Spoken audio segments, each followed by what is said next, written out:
Welcome, our fellow lovers of love, and thank you for joining us on yet another excursion through the stream of consciousness down the river of tranquility to fill the lake of life with love.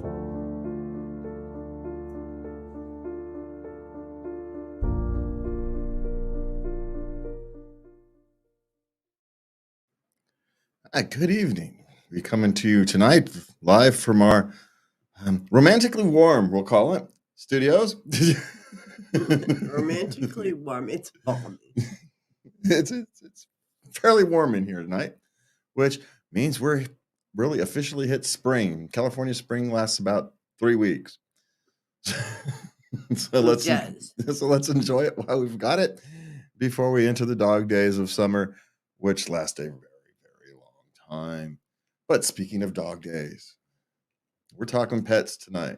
Yes, we are. You know, a lot of us have pets or have had pets, and you know, sometimes there are wonderful stories attached to them. But you know, the thing about pets is almost all of us will outlive them.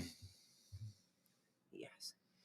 And so, you know, it's a responsibility when you have a pet. And so when you buy your children pets, it's not just, you know, can you feed it? Can you care for it? It's, you know, how you deal with those end of life issues for your pet. And, you know, where's the line? And there's no right, wrong answer for that, right? Some people will go to what other people will call extremes, you know, to keep their pet around a little longer. Who am I to judge? Yeah. Well, if they have the money and the desire and, you know, the ability to administer medications, sometimes shots. Yeah. Yeah, but it's a big thing. And other people, you know, are too early to end that pet human relationship, and you end up with shelters full of once loved pets.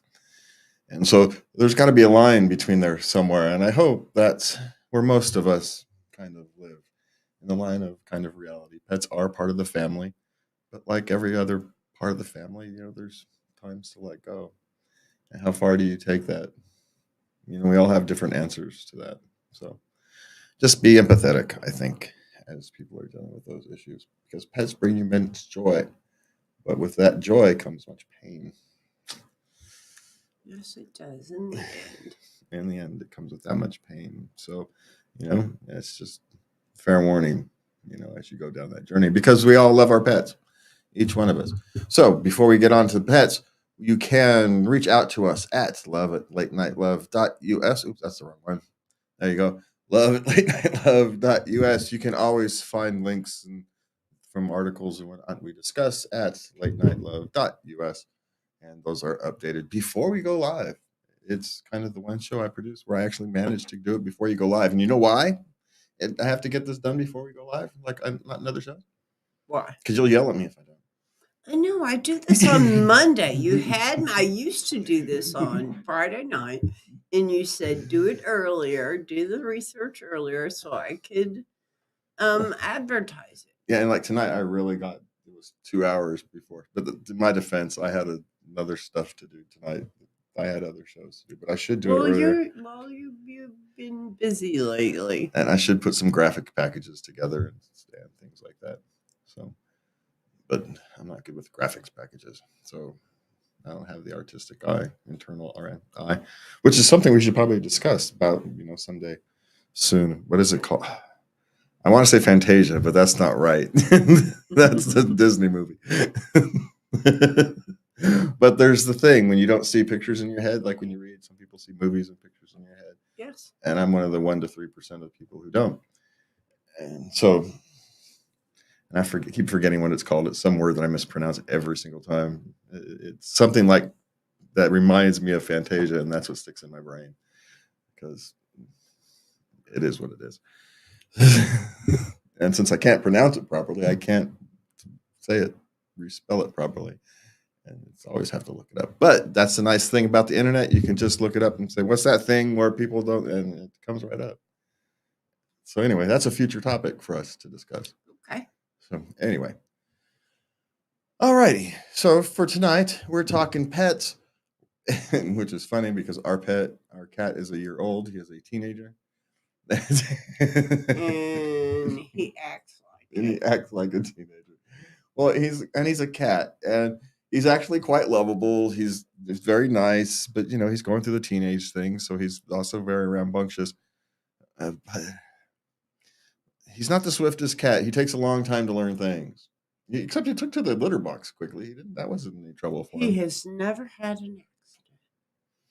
But he's not the brightest cat in the litter.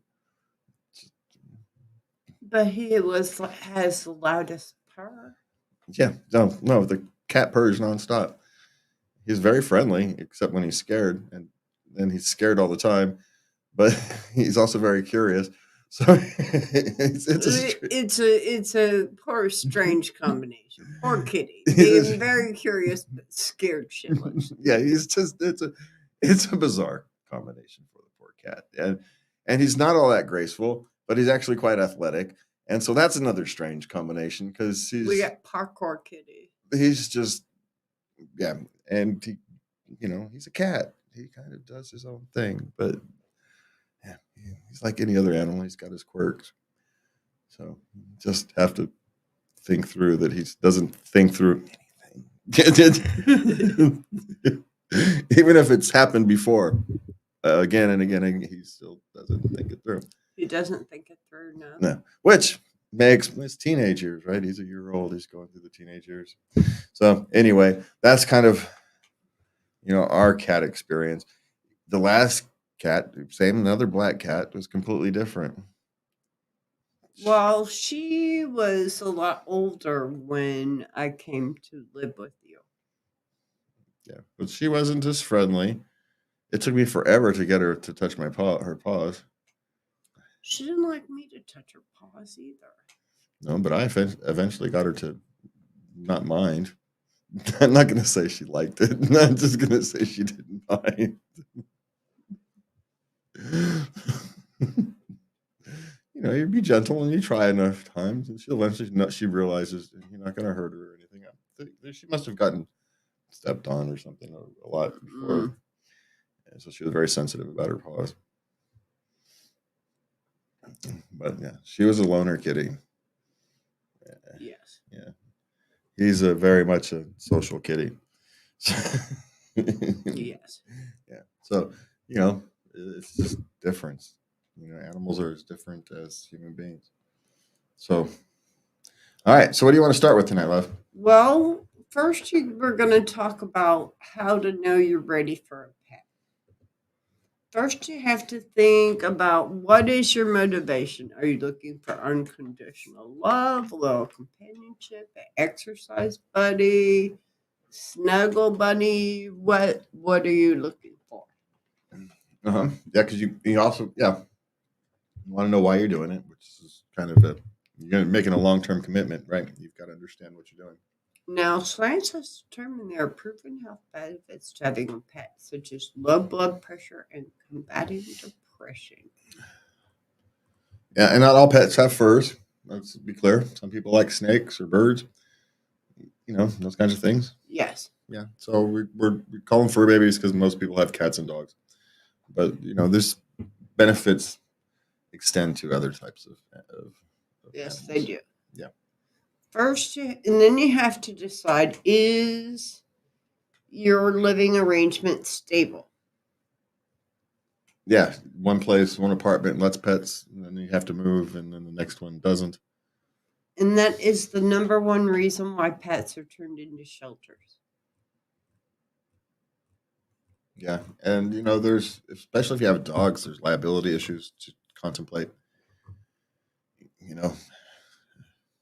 So you have to consider that as well. Okay, take a look at your place. Is it safe? Is it on the ground floor? If it's not on the ground floor, can you keep your pet safe from falls out the window? Is the yard fenced? Is the access to your pool closed off? Toxic chemicals out of reach? Antifreeze, especially. Okay. And next one is, do you have the time? Are you willing to actually make the time to have pets get lonely, especially, and dogs, if they get lonely, can cause havoc and cause long-term issues, especially. Make sure you have enough time for the pet you get. Some pets require a lot less time. Fish, you can set an automatic feeder and you don't have to mess with them for a week. Right? But cats and dogs, and birds, they need daily attention. They do. And, snakes, they can go a while without eating. But, still, if you want to have a relationship with your snake, you have to be there for it with it, right? Yes. So it's just like anything else. So you make sure you have enough time and you're willing to dedicate that time. Remember, this is a commitment. Okay, number 5, do you have the financial means?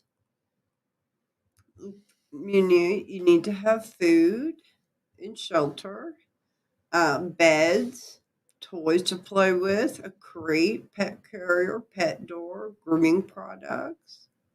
You have to get them spayed or neutered. You can get most animals from a shelter are already spayed. That's included in the cost of the adoption fee. Yeah, but if you're picking up a pet from your next door neighbor who's had a litter, they have to factor that into your cost as well. Yes. And the other thing is, one of the things that we should probably consider is pet insurance. Pet insurance that's on my list to do. Pet insurance used to be a scam, but now there's some legitimate pet insurance things out there. Yes, there are. I mean, for a long time, pet insurance was simply a scam. They didn't pay. It was worse than medical insurance. You didn't even get a discount. It's like, but now there's some legitimate pet insurance out there. But just be careful because there are still scam pet insurances out there. Check with your veterinarian to see which one they carry. Yeah, which ones they carry, which ones they recommend, which ones they accept. Yes. Yeah, and also to ask them which ones do you recommend, which ones do you prefer working for, because some of them are, you want to be a good client to your veterinarian. So if you spend $5 extra a month, but your veterinarian much happier working with that insurance carrier, the veterinarian is going to give you better care. So that $5 a month may very well be worth it, to pay an extra $5 for one that your veterinarian prefers to work with, depending upon the cost structures and everything. Yes.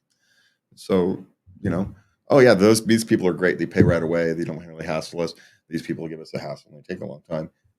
Well, you want to be a good customer, right? Accommodate them. Yeah. Especially if it's relatively the same cost, if it's a substantial difference, it matters. But if it's relatively close, those things can make a difference in the long run of you getting, they staying open late for you or not. Yes. That kind of thing. Okay.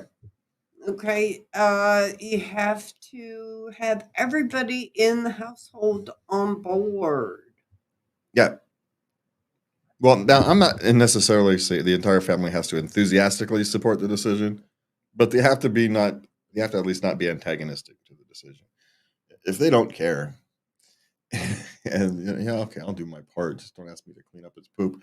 Well, that's fine. That's my responsibility. Right. Yeah. So I don't think they have to be enthusiastic, but I do think they have to be at least generically accepting, generically supportive. Yeah, fine. Skin off my back.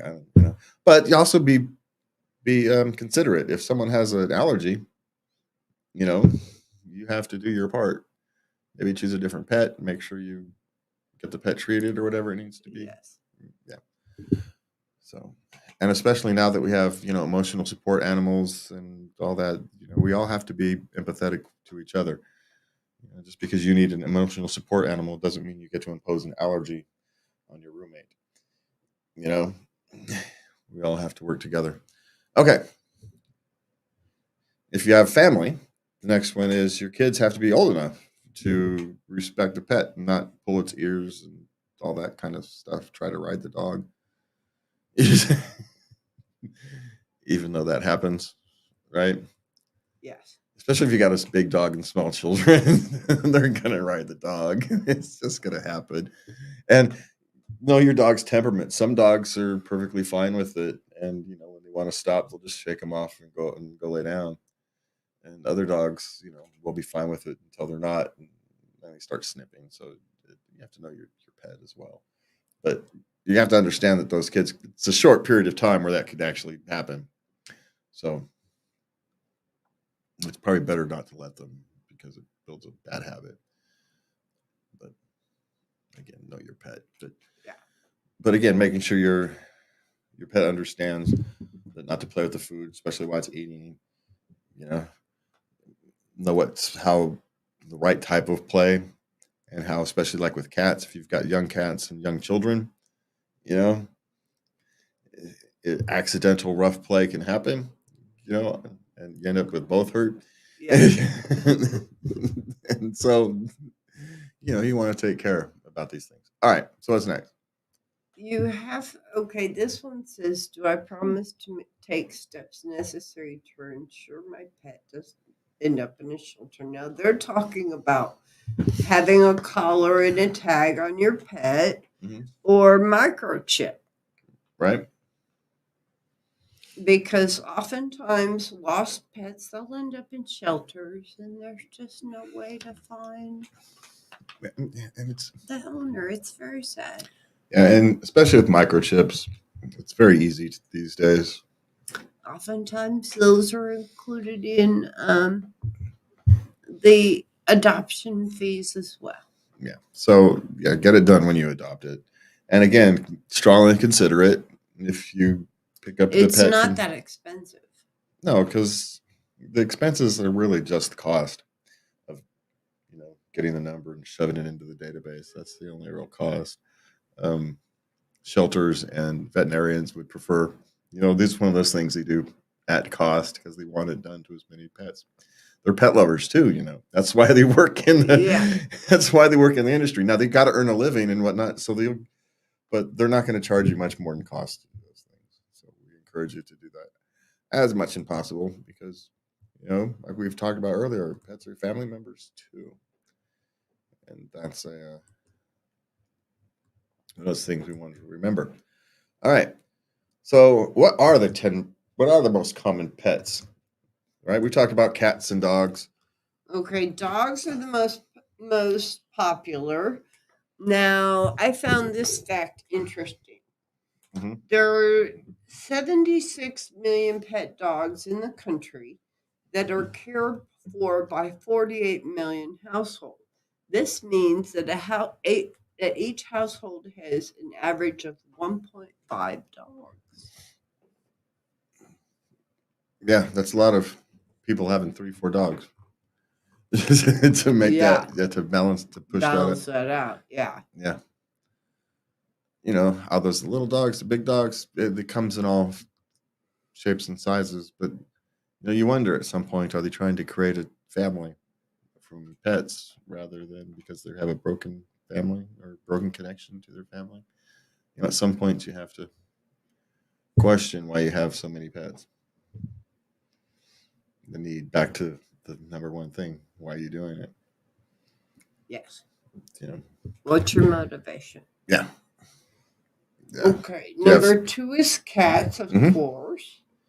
And they were originally brought to North America by the English to help control the rodent problems that were persisted on the East Coast. Yeah. And the cats are almost 2 to 1. So you've almost got 2 cats for every cat household. So there's a lot of cat ladies out there. But it's true. But cats can, if you don't, get your cats fixed, they can get out of control quickly. So that's probably boosts up those numbers a bit. Yeah. And then some people just get out of, they don't know what to do. Okay. Number 3 is fish, with 12% of all American households have at least one fish or more. Yeah, we have an aquarium. There's no fish in it, but we have an aquarium because we're the worst fish carriers in the world. It's fairly easy, and we somehow still fail at it. I think we only succeed with a cat because he can feed himself. He doesn't have to feed him. I don't know, man. somehow we're terrible with fish. I don't understand how it just is. No, maybe reflecting back upon I'm terrible with fish. Well, they're your fish. Yeah, I'm terrible with fish. So I never tried that. I had goldfish when I was a child. I didn't find it very rewarding. no, well, what the kind of cool are the Japanese fighting fish are kind of cool, but I don't like putting them in the little containers. That seems kind of cruel. So you want a bigger tank, but you can't have more than a couple. And you have to divide them. And so anyway, they don't get along well with other animals. So Well, fighting fish, yeah. yeah. Yeah. Well, but oddly enough, they're in little puddles. They grow in little puddles in their natural habitat, so they're actually used to small confined places. Oh. But and since there's only so many nutrients in those little puddles, they fight off the thing that's they come across. That's where it kind of comes from. Okay, birds. Birds. 2.8% of American households have birds as pets. We had birds. They were loud. We had a parakeet. He had a ton of personality.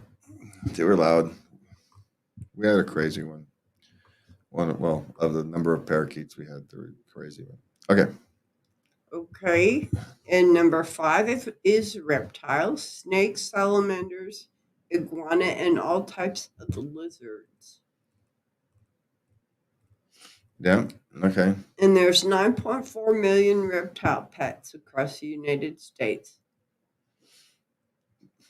Okay, but they wrapped them all up into one. So, all right, rabbits are the next. Number 6. Poultry. I was just going to kind of speed through these now. Hamsters, gerbil, and other furries are. Hamsters are vicious little things. I don't like hamsters. They're mean. Hamsters are number 8. Yeah, they're cute, but they're mean little things. Guinea pigs. Guinea pigs. We had guinea pigs. Love guinea pigs. And number 10 are ferrets, but they're not legal in some states. Yeah, they're not legal here in California, but they're and they're not hardy creatures, which is why everybody thinking they're gonna take over is silly. They're just not hardy creatures. They're susceptible to all kinds of diseases and environmental variances, so they're just not very hardy. So they actually need a lot of care if you're going to have them as pets. I know this because the Ferret Foundation people contacted me during I was running for office, asked me what I thought about the ferret legalization thing. Why are ferrets illegal to begin with? What's the argument? And it really wasn't a good one. So anyway, so I know more about ferrets than I need to. That's all I'm saying.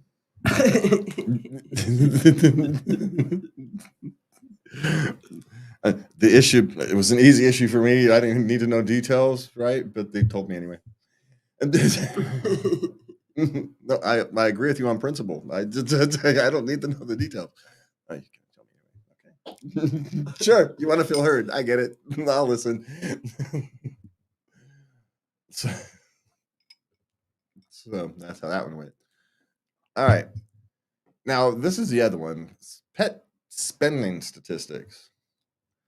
Ooh, I should bring this one up on. Well, the value of the pet industry in the United States reached $123.6 billion last year. I got to start making graphics. Okay. Yeah, that's a lot of money on pets. That's 13 billion more than in 2018. And oddly enough, that's during the pandemic. So we were spending money on your pets when we were stuck at home, which I suppose kind of makes sense. The food industry is what, 50 billion? The owners spend an average of $1,480 on pet dogs' basic expenses every year. That actually seems kind of low. For a cat owner, it's $902. That seems kind of low. For dogs, surgical visits are the most significant expenditures, and the cats, it's food. Huh.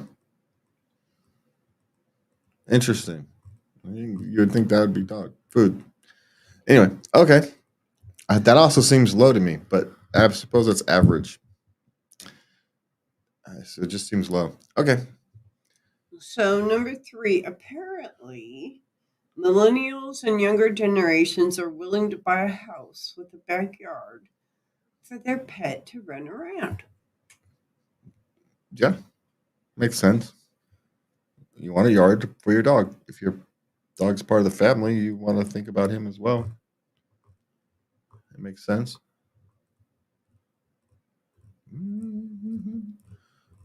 Hey, what happened? Okay.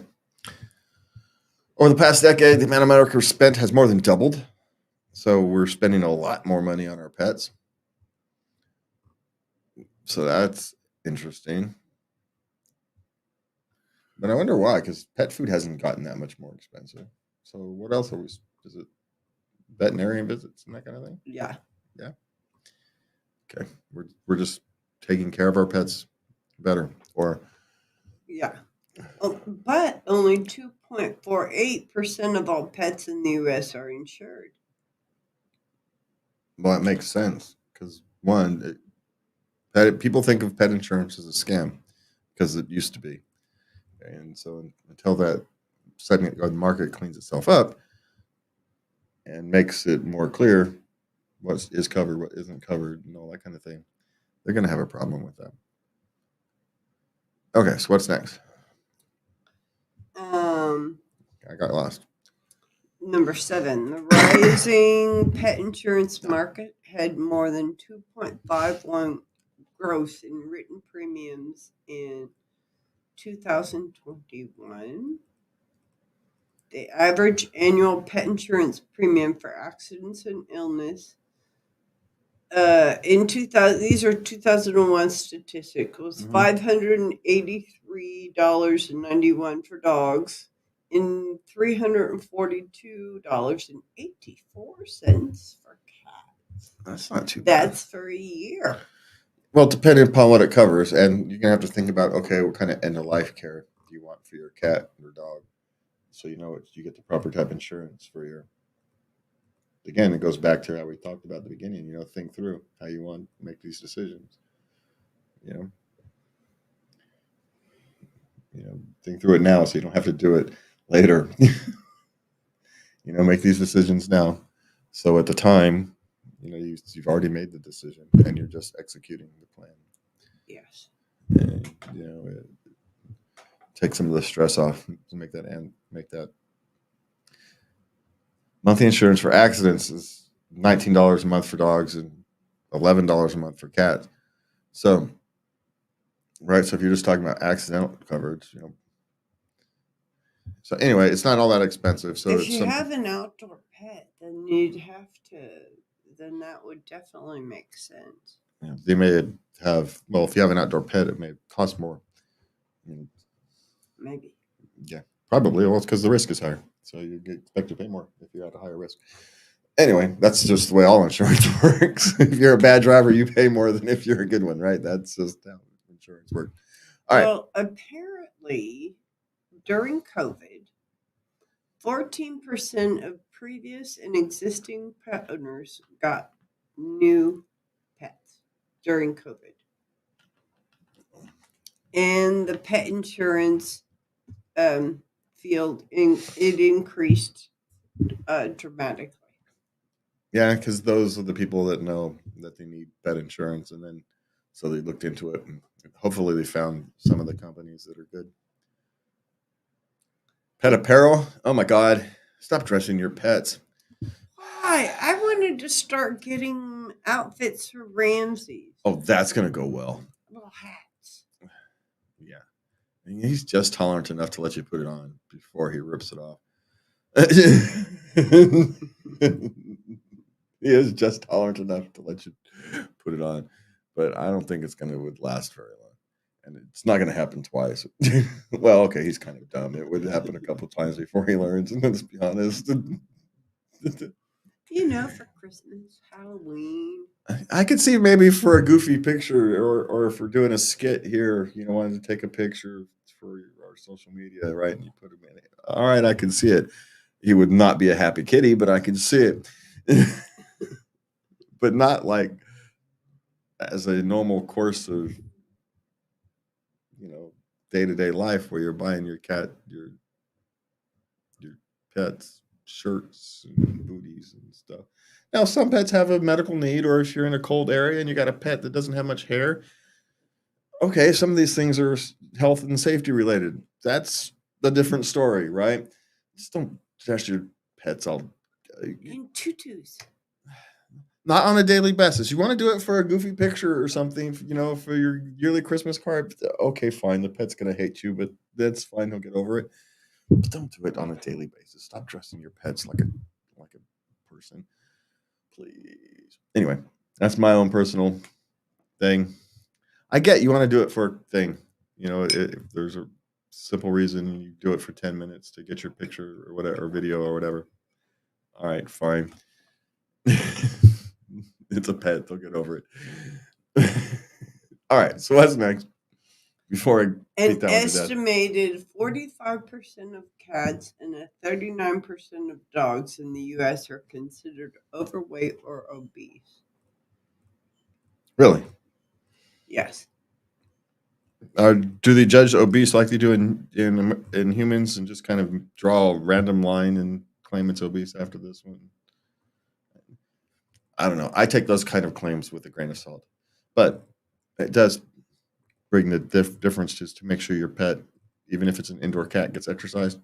Make them chase the red dot, that kind of thing. Make them pant.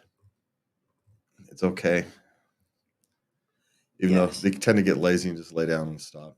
So and you can't really make a cat chase things if he doesn't really want to. It's a cat. That's not how cats work.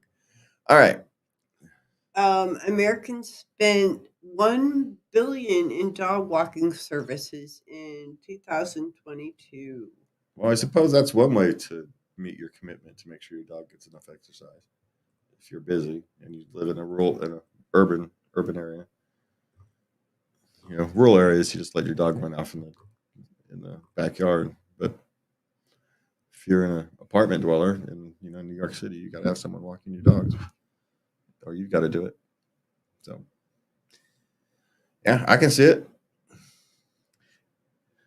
Man, just think about that as a dog walker. You've got to like dogs, and you're going to smell like all kinds of different dogs. Going, oh man, that's just going to be a heck of a job. Just not one for me. But hey, man, someone's got to do it. Someone's got to do it. Right. Pet grooming is expected to reach what? 5.5 million? Million. That's it? By 2025. That includes pet shampoos, conditioners, pet toothpaste, detangling brushes, special scissors, and clippers. That seems low. I think maybe doesn't it though? Maybe that's a typo. I'm just thinking that seems low. I even think California spend more than that on pet grooming. LA probably spends more than that on pet grooming. So San Jose spends more than that. We don't want to tech people up. Yeah, no, I think that's a typo. I think that's billion. All right. So it's 45% of American pet owners spend the same amount of money or more on healthcare needs of their pets than they do on their own. Well, yeah, but that's because in any 1 year, most people don't spend all that much money on themselves on healthcare costs. If you only have to go to the doctor for your yearly checkup, it doesn't cost you all that much money, right? But if your pet has an accident that particular year, you're going to spend much more. You average all that out. That has more to do with most people just don't have the need to spend much money on themselves in any single particular year. That's really what that is. Okay. Millennials are the largest group of pet owners with 32%. At least one. Baby boomers are at 27%. Gen X at 24 and Gen Z at 14%. Yeah, but isn't Gen Z the youngest of those? So they don't have time to, they're still too young to have pets. Millennials make sense. They're the ones who are hitting their 40s, right? So, yeah, that makes sense. Okay, more than half of millennial pet owners buy their pets gifts at least once a month. They have those bark boxes. Yeah. 2/3 of millennials, no, 3/4 of millennials prefer to buy pet supplies online to just have them delivered, which makes modern world and all that. Let's run through these real quick, all right? There's only one more. 1 in 10 American pet owners is putting off having a child because of pet expenses.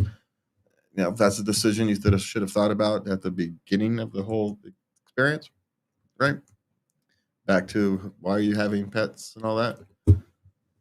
All right. So we do have articles about pet-friendly resorts, but we are already past halfway mark. So we want to run through them real quick.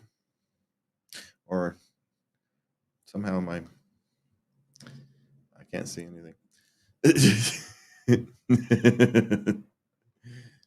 It doesn't let me see. All right. So do we want to run through them or do we just want to skip them? Well, let's see if it lets me see. Mine lets me see.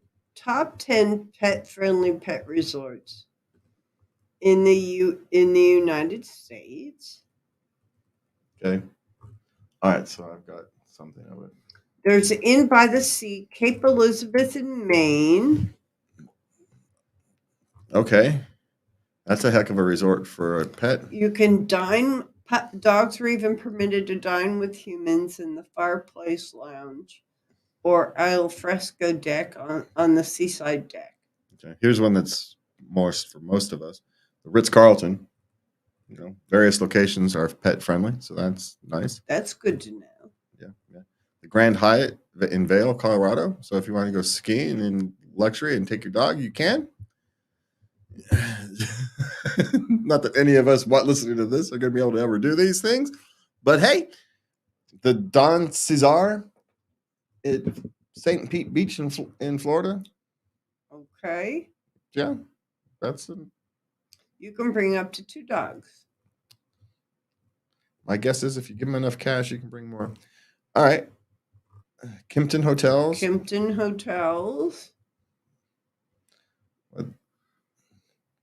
With no extra charges and no limit on the number of guests in addition to dogs and cats.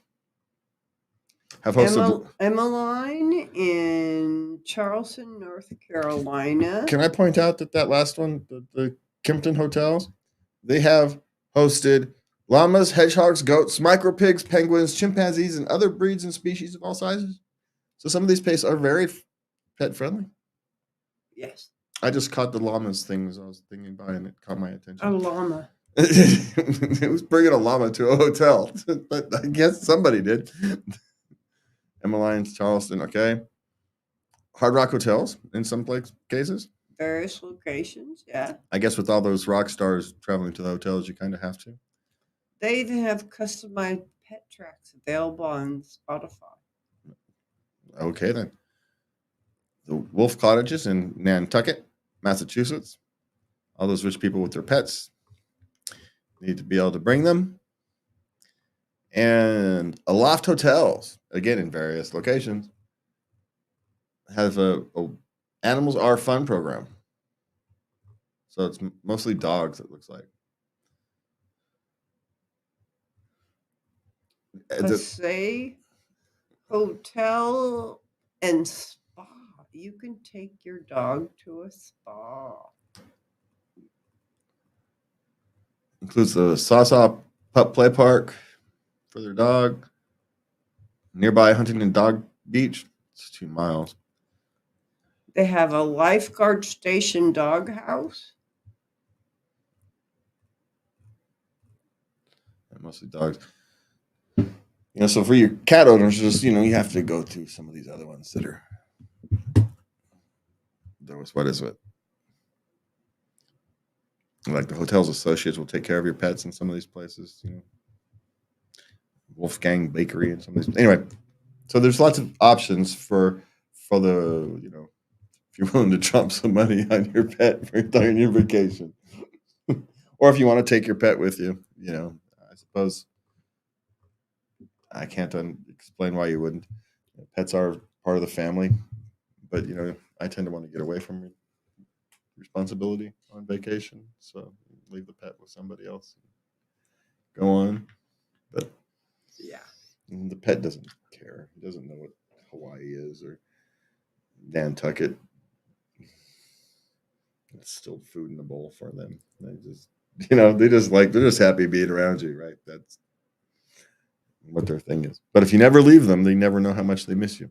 So there you go. You don't get those happy reunion stories and videos that you get to see on the internet. All right. So what are we moving on to? Well, we're going to start with relationship questions. Uh-oh. Lubby's causing technical difficulties over here. All right. Okay. We're going to have to blast through these tonight. So no yapping from me.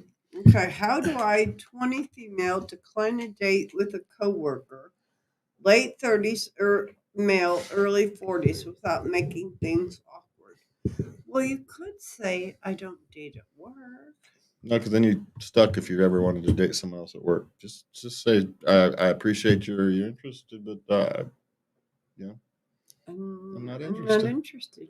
No, there's thank you.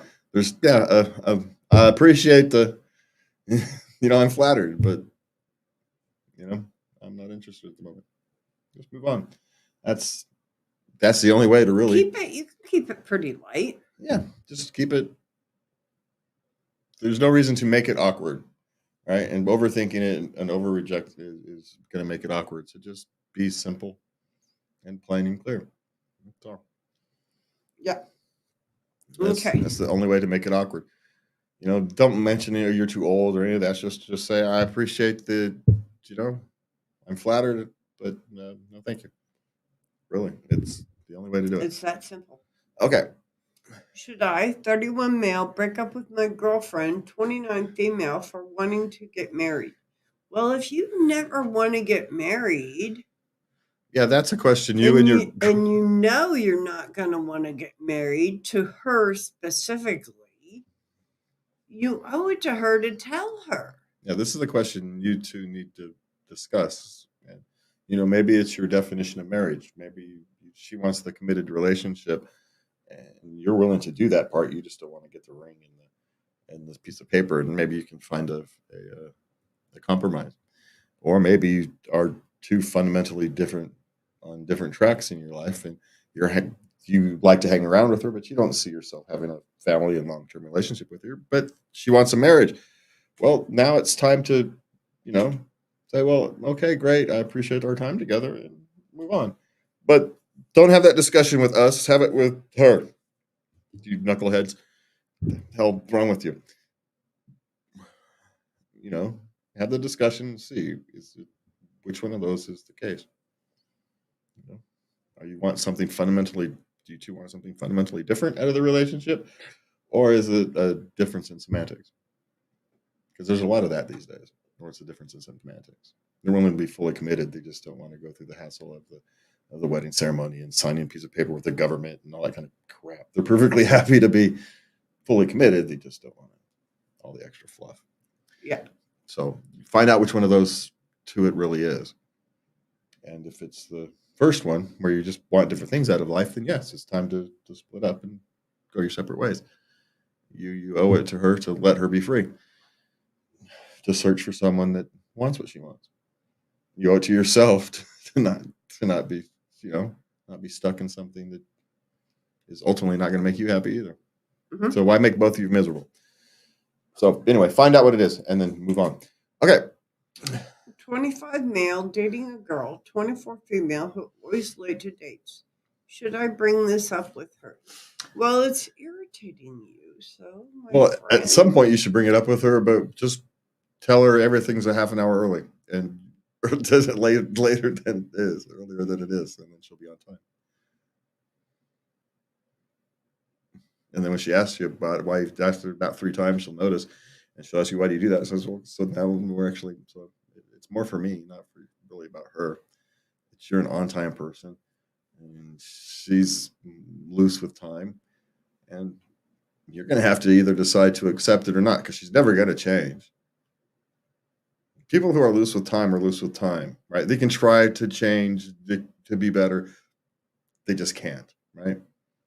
They get off in their own head, maybe ADHD. They're not paying attention to whatever it is. So you're going to have to understand, is this is something that, we can work around? And you can start by just planning your dates for half hour earlier when they're, tell her to meet you at 7:30 when you really know it's 8. And then you show up at 7:45 because, you always want to be early anyway. And then, you guys will meet at 7:55 and everybody's happy.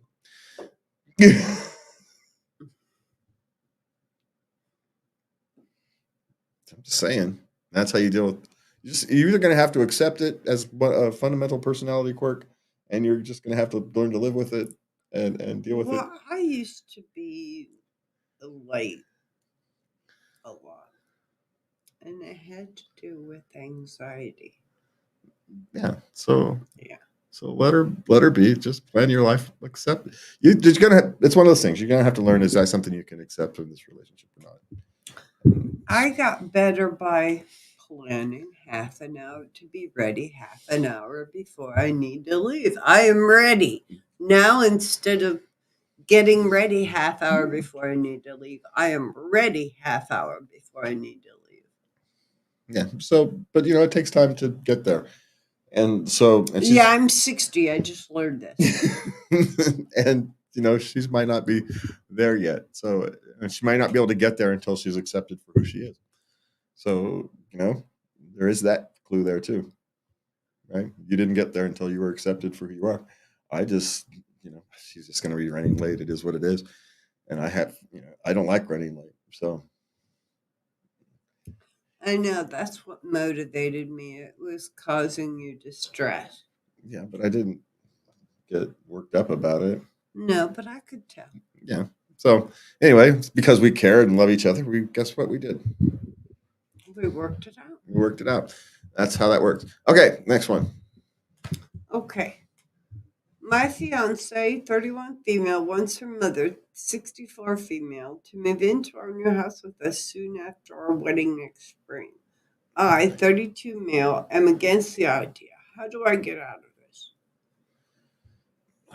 Well, you can tell her you just got married. You want to spend some time with her. Yeah, but also the question is why. Is mother sick? Yeah, can't she, Can she take care of herself? yeah, without knowing why, it's hard to answer this particular question. Because you marry the person, you marry their problems, right? You become family, and their family becomes your family, and you have to accept and deal with the problems. Now, there's compromises to be made. Maybe there's other families. Mom can share time some other places, And you're not saying if mother is a toxic person or a perfectly lovely person who's to be around, what kind of housemate they would be. All these things actually matter, when you factor in why. So is mother going to be homeless if you don't take care of them? Or is it just saving some money? Or, she doesn't want to be away from her mother because she's 31. It's the first time. Who knows? So you've got to find out why before you can answer that question any farther. There's just no He way. wasn't specific. There's just no way you can answer that without why. But okay. But again, when you marry someone, you marry their problems. There's no way around that. Even even if you're just married without the paperwork and stuff, you still marry them by problem. You marry their problems. The level of commitment. Okay. Okay. Parenting questions. This one is for you. Uh-huh. My 6-year-old wants Minecraft, and I'm not sure where to start. Is he old enough to play? Well, is he old enough to play and understand how it works and all that stuff? Yeah, there's lots of 6-year-olds who are playing Minecraft. Is he old enough for you to want him to play? Is a different question. For me, the answer was yes. If my kids were old enough to play something, they were old enough to play it, because I never felt I could protect them from the world. You teach them to operate in it. That was my personal strategy. but I'm technically proficient. I understood the internet, I understood gaming, right? So I kind of knew how to monitor. If you're not as comfortable doing that, you may want to put more safeguards in. There's child versions of Minecraft you can look into. Stick with the official ones. Get them right straight from Microsoft, I think is the belief is. So check with that. But check out the child-friendly ones. Go to YouTube, do some research. Watch some of the stuff will scare you because that's how these things work. Find the ones that are more balanced in their approach and make a decision on your own. Just there's no right or wrong answer. It depends on you, what your goals are, and your child, and all that kind of stuff. But Minecraft kids could be very creative in Minecraft, and so that's another thing to consider. They can learn to be insanely creative. So, there's a lot to think about. So, but if you're uncomfortable, wait in. You can watch over his shoulder. At 6 years old, they'd love to have you involved. So, Yes. Yeah. So get involved. Find the child versions. Get involved, and you can teach them how to interact with the internet world responsibly. Okay. Okay. I feel a little pressured to feed breast milk. Is it okay to bottle feed? Yes. There are many reasons why women can't nurse, and some simply don't want to. The simple answer is yes. It's perfectly fine to bottle feed, and don't let the pressure one way or the other and deal with your decisions. Your decisions are your own. That's a very personal and private decision. Yeah. So the answer is yes. Unequivocally, yes. It's okay to do it every way you want. Whatever right for you, your baby, your family. And it's your choice on your own. And don't let anybody else push you one way or the other. Tell them to bite you. That would be my suggestion. Okay. Okay. My 9-year-old daughter wants to cut her hair extremely short. I know it's healthy to let kids decide for themselves and gives them independence, etc. I'm just so worried she's going to regret it. Should I let her? My daughter did the same thing. She was 7 and she did not want her long hair anymore. And she got it cut very short. And she was teased at school and she regretted her decision. And you gotta let them deal. Part of growing up and giving them independence is letting them make quote unquote mistakes. I don't think it's mistakes at this age. They're learning what they like, what they don't like, how they want to be perceived. There's a lot for them their little heads to think about. You know. Here's my thing. If let her think about it for a week. If she still wants it extremely short, you let her do it. And if she regrets it later, she regrets it later. It'll grow back. It will. It will. It's hair. It's part of life. You can't you can't shield them from these type of, like you were talking. You can't shield them from these type of things. They have to learn to think these things through. And the only way to learn to think these things through is to go through them. And if you push off her going through that, you've pushed off her going through it. You'd rather have her go through this at 9 than 19. I'm just saying. Yes. Yeah. You're pushing off her maturity. Yeah, it's a chance to let her learn, and maybe she won't regret it. Maybe she looks good in short hair, and she loves it. And she doesn't and she's perfectly happy not taking care of the long hair because it's easier to take care of. You never know.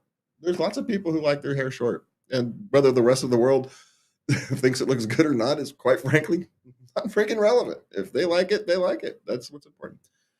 Okay, and just be happy she doesn't want to make it purple yet. Okay. That'll come.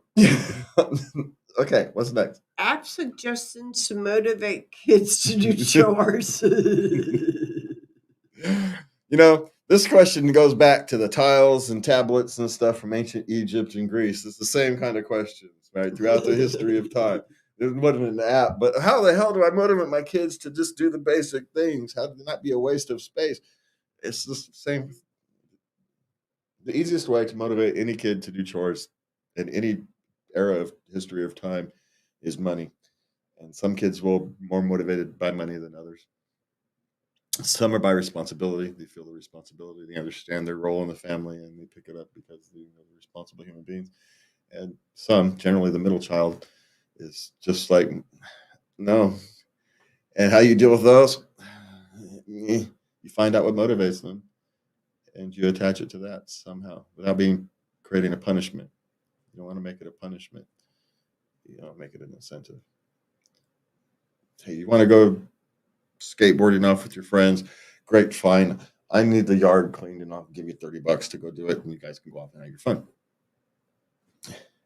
Right? And you know what he'll do? He'll get his friends over. They'll split the $30, but they'll get it done in 10, 20 minutes and off they're gone. Hey, you don't care because the freaking thing got done, right? That's, except that, he's industrious enough to get his friends to help him so they can go off soon. Just let them do it. Let them figure it out. But give them goals and let them figure out how to achieve it. Let them achieve it how they want. And otherwise, app suggestions. No, there's no app. There's no app.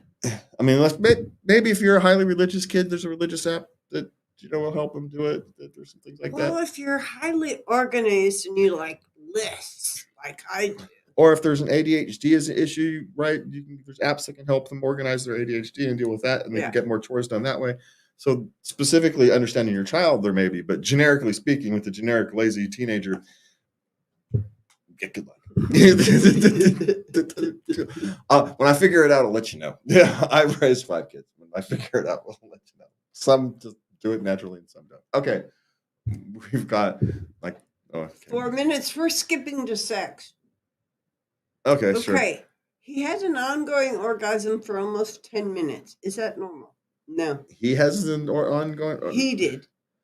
No, that's not normal. And she wanted to know how to do it again. Did he like it? Apparently so.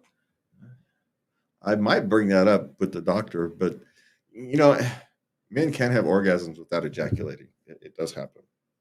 So it is not actually impossible for this to be. It's not as far off as we might think. But is it normal? No. Now, is it outside the range of human sexual experience? No. I probably doubt it. No, it's rare. Yeah, but there may be maybe. Well, you could talk to Sting. I mean, he does meditation, so he can go for hours. Hey, picking up one of those medical chat things and asking about if there may be who knows, maybe there's a pinched nerve or something in the back, and you hit it right way. And you know how things can go wacky. Huh? Never thought of that. So, well, maybe something medical happened. Yeah. Hey, maybe it's a nice benefit for now, but those things can always unhappen or happen differently.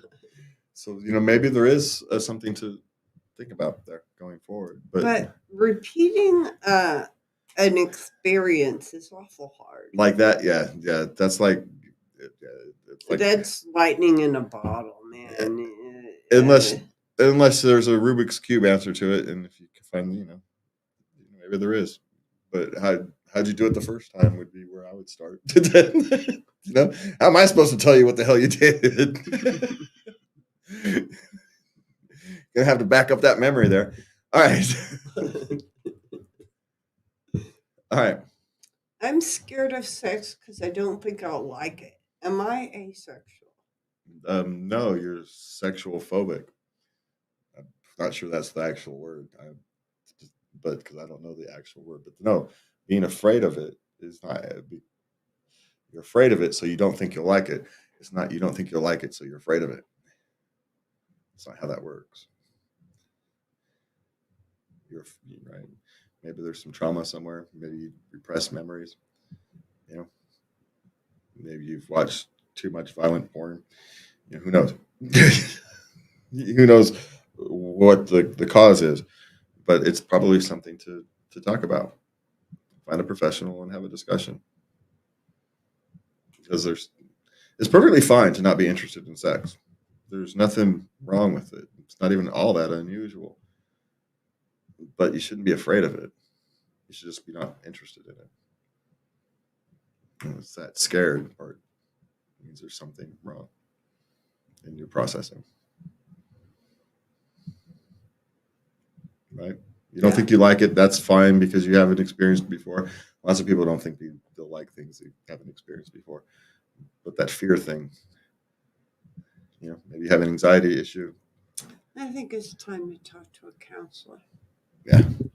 Because before it grows into something else and comes out weird. Weird, yeah. Yeah. Okay. Okay. I have an intense fetish that conflicts with my morals. What do I do now? Fantasy life, babe. Keep it at fantasy life and you'll be fine. Yeah, it's not immoral if it stays in your head. And it may not even be immoral. It's immoral to his, right? To his sense of morals. It could be something that the rest of us would think would be fairly tame, like you want to have a three-way or something. I know. Or I like that story in the Penthouse Letters that one time. And so we don't know what that actually involves, or it could be something much deeper. But the question is, if it's conflicting with your morals, then you don't want to act it out. And so it stays within your own head, stays within something, it's between you and your internet search. It's perfectly fine. Just maintain the healthy relationship with that. There's nothing unhealthy with engaging in fantasies within yourself. You're not hurting anybody. So, and if your morals conflict with that, well, then you're going to have to seek help from your spiritual guidance and how to deal with that. Right? That's what people do when they're having a spiritual conundrum. You seek guidance from those who share your path. It's a difficult conversation, but that's why they have confession booths. Morals, wouldn't that be something that a counselor Might help you with? Would help you with? It could be. I have had some moral issues that I have discussed and reached a resolve within myself, but they were there to offer some points, Yeah, but it could be your rabbi, whatever, depending upon the exact moral we're discussing, right? Is it an internal moral and ethics, or is it something like you're raised Catholic, and so you can't wrap your head around it, or something like that, right? So it really entirely depends. You aren't the first one. Yeah, this is something humans have struggled with since the beginning of time. So just accept that and try to move on. Yeah. Okay. Last question. Sure. Can overacting give you a placebo orgasm? Placebo orgasm. What's a placebo orgasm? I'm not quite sure I understand this. Well, I think what there is kind of a call it a shallow orgasm, and the answer is yes, since orgasms. Yeah, you can. Since orgasms are controlled 90% from inside your brain, at least with women, and with men, it's at least 60% still inside your brain. Yeah. Kind of a shallow orgasm that's related more to your mind because you're faking it and fake your way into an orgasm. Yeah, you can fake your way into an orgasm. You get so involved into your role, all of a sudden you actually are having fun. You just it happens. It's okay, right? There's nothing wrong with it. It's just part of the human sexual experience. I have a question. Yeah. Why is she acting? Who knows? Maybe she's taking one for the team. Oh baby, oh baby, oh baby. Yeah. She loves her husband or her partner, and she wants to make them feel good. So, she fakes it for him. That's an courageous act of love. I have never understood what possibly I could get out of faking an orgasm. You're making the other person think they're doing a good job. Then you're going to have to work a little harder and do the real thing. Maybe I'm not going to lie to you. Maybe he just wanted to get over with. And I say, I don't know. I'm done. I don't know. I just never saw the benefits because then you got to do it again, and you're lying. Well, The most intimate thing you can do with another person, and you're lying. yeah, but that's one of those that's a yeah, but I'm gonna give it a yeah, but on that one. I would generally agree with you. But Okay, now have I put some emphasis on moans to kind of tip things over? Yes, I have. isn't But that manipulating? but I have never said, yeah, I had an orgasm when I didn't. I've never faked it to make someone think I did. Quite frankly, I'm old enough not to have to ask. So I know. Well, you don't have to ask. Why do you ask? Why yeah, do people ask? because they're insecure. Do we want to go a little overtime and answer these questions quickly? Okay. That's just because we're here. Let's just do. We'll knock them out in a few minutes. What, the work one? Yeah, just for the hair of it. Sure. Tell me again why I can't just quit when I get mad. Because you have bills to pay. I mean, you can. There's no reason you can't, but you have bills and responsibilities. Not responsibilities at work, responsibilities in the rest of your life. You can't just quit. Most places are at will, unless you've got a contract that says you can't quit. And even then, you can still probably quit. There's still clauses in there. No one can. There's no. Yeah, it's not how it works. You can always quit when you're mad. It's just not good policy. But if you've been wrong, why would you want to stay? So Yeah. it's that. Okay. Feeling guilty for calling out sick even though I am. Does anyone else? Yes, I have. Yes, lots of people feel that way. So yeah. Because you're putting extra work on your coworkers and people have to shuffle things around or things aren't going to get done. Yeah, and if you're a responsible human being, you're going to feel a little guilty. So don't worry about it. I mean, you're sick. What are you going to do? Better that than not spreading it around. Okay. What to do about meeting overload? Decline. You don't have to accept all these meetings. Right? You just start declining the meeting. Long meetings are unproductive. If a meeting goes more than 40 minutes, it's likely unproductive, depending upon what you're actually trying to do. And then it's not a meeting, it's something else. You're just working. If it's like you're brainstorming for all day, you're not in a meeting. You're actually brainstorming all day. It's a work session. It's a different thing. You're working. It's not a meeting. A meeting is when you come together, strategize, and off you go to do things.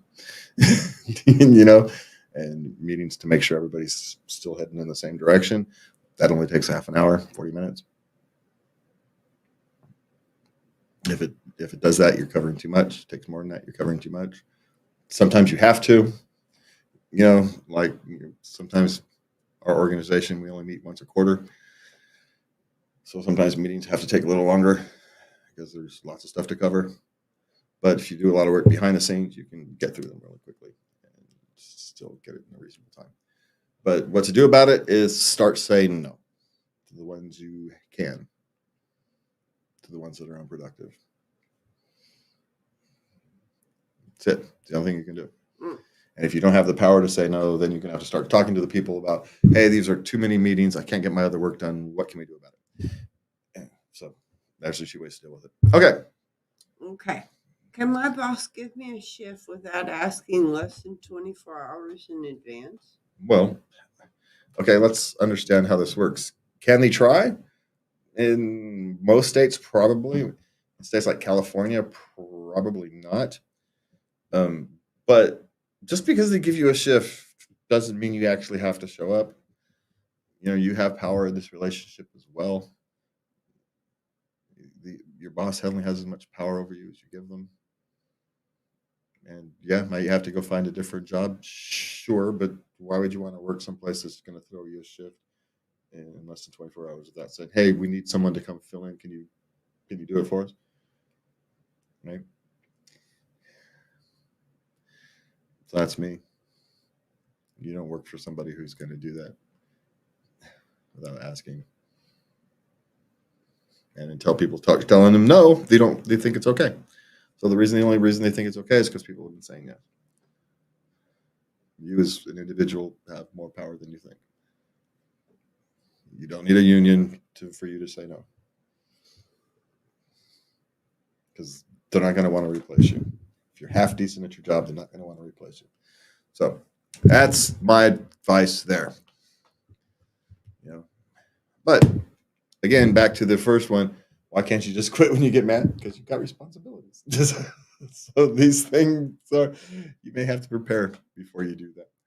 So that's it for us tonight. We want to thank you for joining us. Reminded you can send us letters to love@latenightLove.us. You can go to our website at latenightLove.us for all of the show notes and information that we've got. Ooh, we actually had 2 questions that I didn't see. Anyway.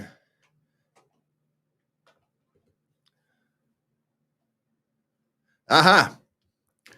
Oh, wow. Patrick has a lot of fish and animals and whatnot. For pit, we have a beagle, Saint Bernard / Newfoundland, 4 pit / mastiffs, golden doodle, ferret, birds, rabbits, rats, and a plethora of fish. Where's the spot for all those? Oh wait, forgot the cats. I don't know, lost count. Well, I hope you have a big ranch or something for all of that.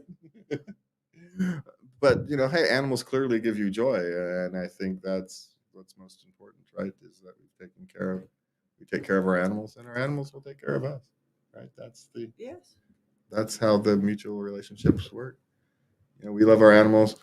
As much trouble as he causes, he loves us. We love him, and everybody's life's better off as long as he doesn't get his head stuck in something else. We'll be fine. Anyway, from me and Lubby, thank you for watching. Good night, and please remember to love everybody.